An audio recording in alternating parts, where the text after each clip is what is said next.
I feel safe right now. In the studio, we've got Sheriff Matt Saxton and Battle Creek Police Chief Jim Blocker here. Guys, good morning. It's good to have you with us again today. Good morning, Tim. Yep, good morning. I see another story in the news this morning. School threat, Harper Creek, and an arrest was made. I don't know if you're even privy to that yet. It's so quick in the middle of the night kind of a thing, but anything you can shed on that? Well, that's just a situation that goes to show that law enforcement and schools here within Calhoun County are working together.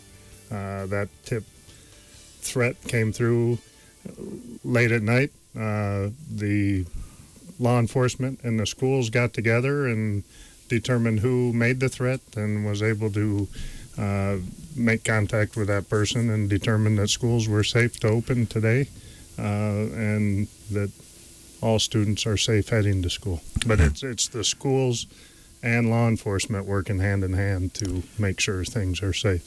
Obviously, in this day and age, we have to take every single threat absolutely seriously.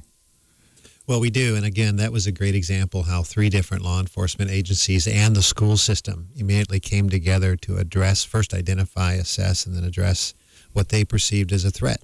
And again, we know these are young folks that we're dealing with. Their minds are not completely developed. They don't understand the consequences for the things that they do.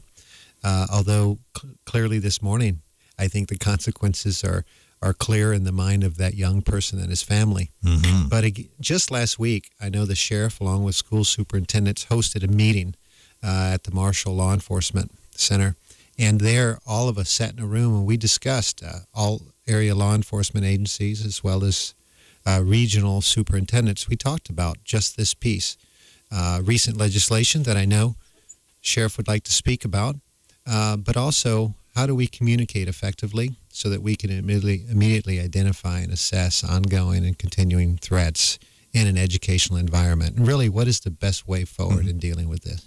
And before we get to that, is this my perception or is this really happening? It seems like more than ever before, it's a team effort in law enforcement in this county between state and county and city and various municipal organizations and other support organizations, even mental health, Summit Point, all of those. It seems like there's better communication. Maybe it's because of technology. Maybe it's because of some new buildings that we have and shared equipment or technology. But am I on point here? Is it better than ever? Well, I think one of the biggest things is every agency is dealing with smaller budgets, and the need to work together is that much greater than before. But law enforcement in this county works more closely together than at any time in my 25 years in law enforcement in this county. All the agencies work well together. We got a great group of law enforcement administrators in this county, and it truly is a team effort. When things go south, all the agencies are working together. That's good to see. And I watch a lot of Law and Order, and there's always a little tussle over who's going to get the collar, whether it's this precinct or that precinct. And that's probably good, healthy competition of wanting to excel in your job. Do you see that kind of stuff in your departments? Not really. We don't really see that. We don't put that much emphasis on who actually gets the collar, if you will. But we do emphasize working together and coordinating and getting it right. Oftentimes these cases today are complicated, and it takes a lot of different hands and skill sets and perspectives to move a case forward in today's criminal justice system effectively. And as you mentioned earlier, we have brought in Child Protective Services, or we've asked them to come in, and they've voluntarily done so. Michigan Department of Corrections and parole agents and the juvenile justice system and the parole officers working within that system and probation officers working within that system. Summit Point, our community mental health provider. Really, there is an all-out effort, not just among law enforcement, which has been exceptional, but it's from that foundation we've been able to launch into inviting in these other service providers that have provided a lot more capacity and depth in terms of how we perceive cases and then how do we work with them as they move forward. Sheriff's. It doesn't stop there either. It's the hospitals, it's the health providers that we're working together as a community to solve some of these issues. Mm-hmm. You wanted to talk about, Sheriff, the new initiative with schools. Well, just last week, the Sheriff's Association, the Michigan Chiefs Association, and several other school associations, Michigan School Boards, Michigan School Administrators, put forth a 3-point plan to legislators to help school safety in Michigan. And that 3 points are, one, are trying to provide liaison officers for every district within the state. In my mind, that is money well spent, and I think it's the best money we can put towards school safety. A school liaison officer is not about a cop with a gun in the school. It's really the purest form of community policing. It's building those relationships K through 12, and that officer. The incident last night, at Harper Creek has a liaison officer, and that person in that school helps in these situations to determine who that person is that made the threat. It helps to know if that person has the ability to carry through with the threat, and it can put these things to rest quickly, and we don't lose school days. We don't lose learning time for these students. And that's nothing new at Harper Creek. My friend Lonnie was the liaison officer there for a long time before he retired, and so they get used to having a police officer around and as being somebody that they can look up to and trust, and if they do hear something, they can let them know. So, but not all schools are fortunate to have that. So yes, we want to see that throughout every district, if not throughout every building throughout the state. But we also know that schools need money to help harden their schools. I'm not saying turning schools into prisons, but we need to harden them and do everything possible we can to make them safer. And then the third option is, or the third point is, we do need some changes in the law from Lansing. Right now, if a person, like a threat against a school, the only option out there is a terrorist threat, which is a 20-year felony. We need some lower level misdemeanors that 14-year-old could be charged with, so they're not getting charged with a felony at age 14. Absolutely. We want them to get the help. And the other thing is to put more mental health and counselors in the school districts as well. I've been in this business a long time, and I've always hated to report the bomb threats because it seems and it always happens when you get near the end of school in May and everybody wants to get outside and have a day off school, and you report one, and then there's another, and then another, and then another. Do you think, though, that this is a little bit different or more, or is there some of this, are some of these threats that we see in the schools just students kind of doing their version of a bomb threat? I think it's a little bit of both. I think to have an event like we recently saw in Florida is still exceptionally rare, but it doesn't mean that we shouldn't be concerned about it. And it can happen anywhere. And I think that's exactly what the sheriff is talking about, and the importance of this legislation is that it is starting the discussion and the very real process of we don't just have to change our perspective on safety and security, but also our physical posture as well. No one wants the schools to be turned into a prison. None of us want that.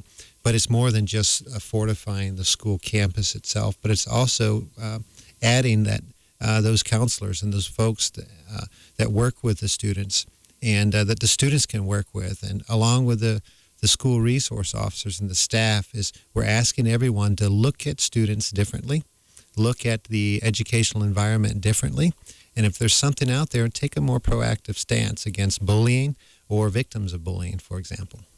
Well, I'm glad you brought that up. I got into a discussion the other night about this. Of course, a lot of people are marching for further gun control right now, and I made the point that, if we could just get students to take the same stand against bullying that they are taking against statues that they don't like in various communities, I think we could make some real headway here. Am I wrong, or do most of these school shootings kind of spawn out of a bullying situation? Unfortunately, most of them do from the information. And the school shootings are, in my mind, vastly different than your nightclub shooting in Florida or your Las Vegas shooting. Typically, the school mass violence incidents are a student from that district going back to a school where he or she felt harmed in some way in that school district. Mm-hmm. We need to look at how we are creating these evil people. It's truly a evil person going to do these terrible atrocities, and we need to look at how these folks are being created and get them help prior to this incident happening. Before they get to that space. And, perhaps the student leaders in school could step up and say, hey, don't do that to that kid.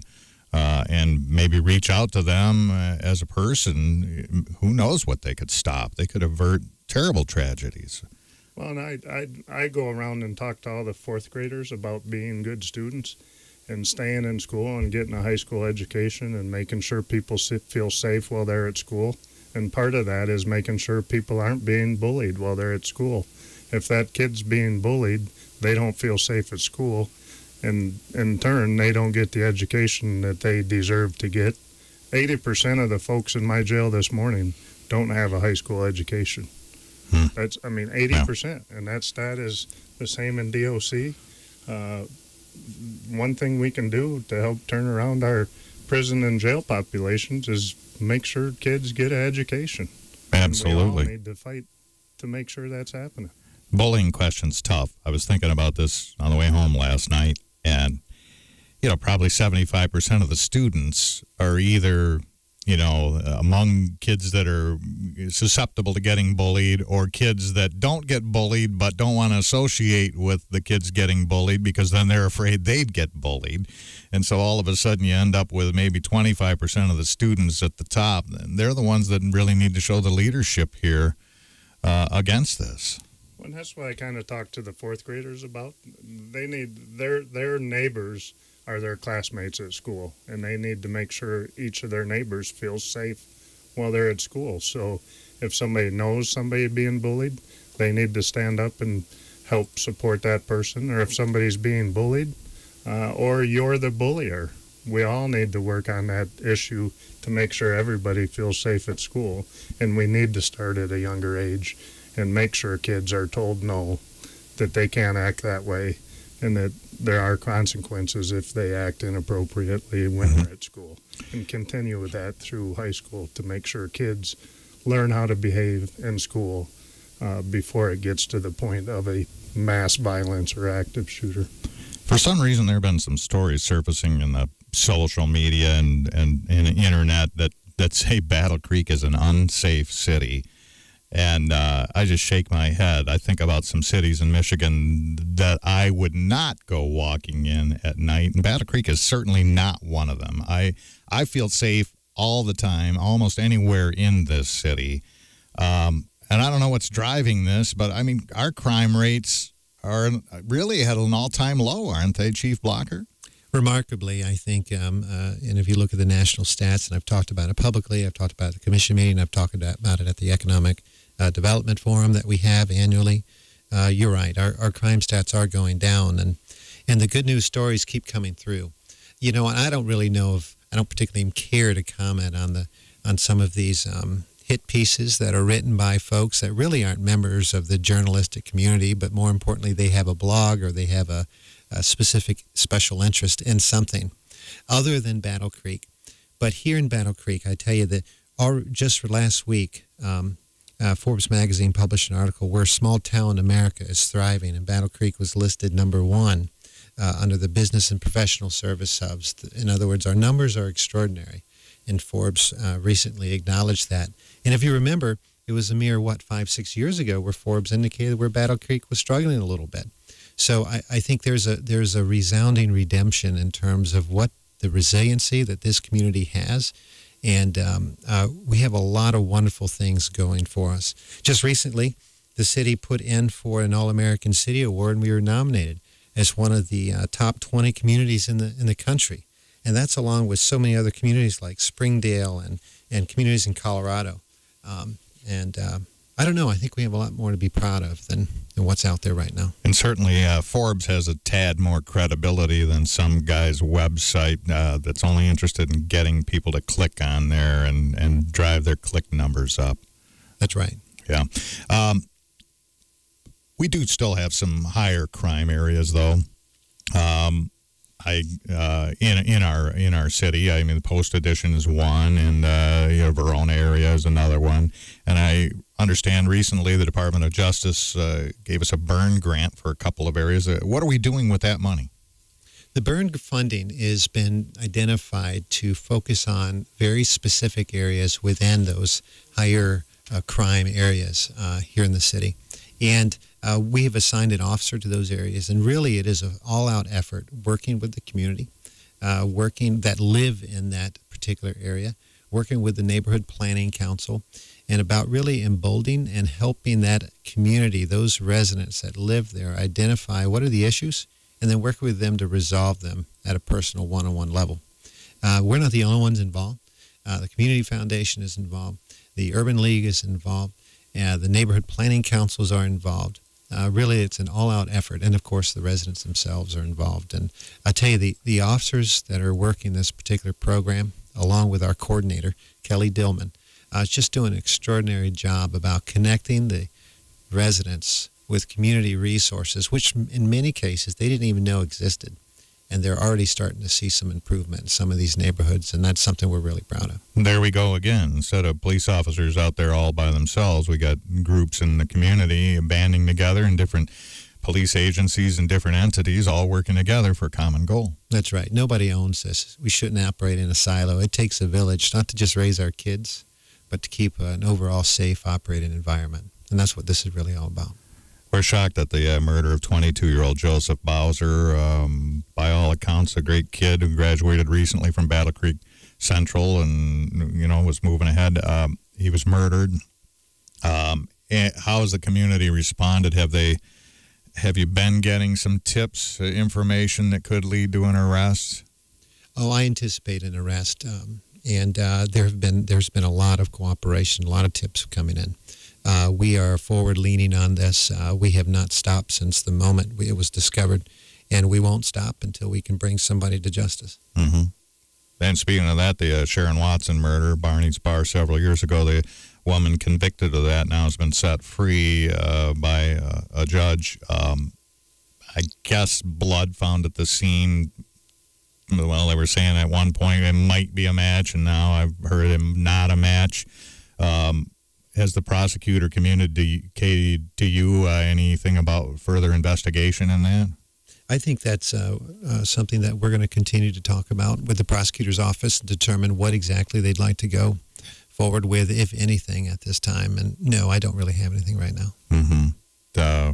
Were there any other suspects in that case that you were aware of? That was, 15, 20 years ago? Yeah, and with cases like that, that's oftentimes, along with a lot of our cold cases, that's the hardest part, is trying to identify witnesses and work with them and to gather more evidence needed. If it has not gone forward in the process and made its way through the criminal justice system, it's more than likely because the prosecutor's office don't feel like we have enough to put in front of a judge or a jury yet. Yeah, that's the thing. You can be pretty sure, but it has to come down to evidence. In this case, like so many others, that there is a risk in putting it in front of a judge and a jury too soon. Yeah, sure. Fire department, our fire chief went on a leave of absence. You're kind of running the fire department now, too, as Chief Blocker. What's the situation there? I tell you what, an extraordinary group of men and women in our firefighting professionals we have in the city. I've gotten to meet with just about all of them. And I tell you, they want to move forward with the vision and the strategic goals of the fire department. There are a lot of challenges ahead, just like we have, and just like every other public safety organization out there. But again, these folks are daily out there doing the good work, and we've seen absolutely no change in their operational posture or their success rate as they move forward. Mm-hmm. Any idea when the chief situation will be resolved, or are we just going to have to wait a few months, or what? I think we're in a waiting game. I think we need to wait and see what the chief would like to do. I think he is on the mend. He's taken a knee, and I think we all need to respect that for now. Okay. Chief Blocker, Sheriff Saxton, thanks for joining us today on the morning show. Always great to have you in here to talk about our community. Well, thanks for having us, and I'm looking forward to less than 40 or about 48 hours for Tigers opening day. Yeah, that's right. You know, they did better this spring than I thought they were going to, so there's a little bit of optimism there with the Tigers. Yep, we start them Thursday, and it looks like we probably have a good day for that.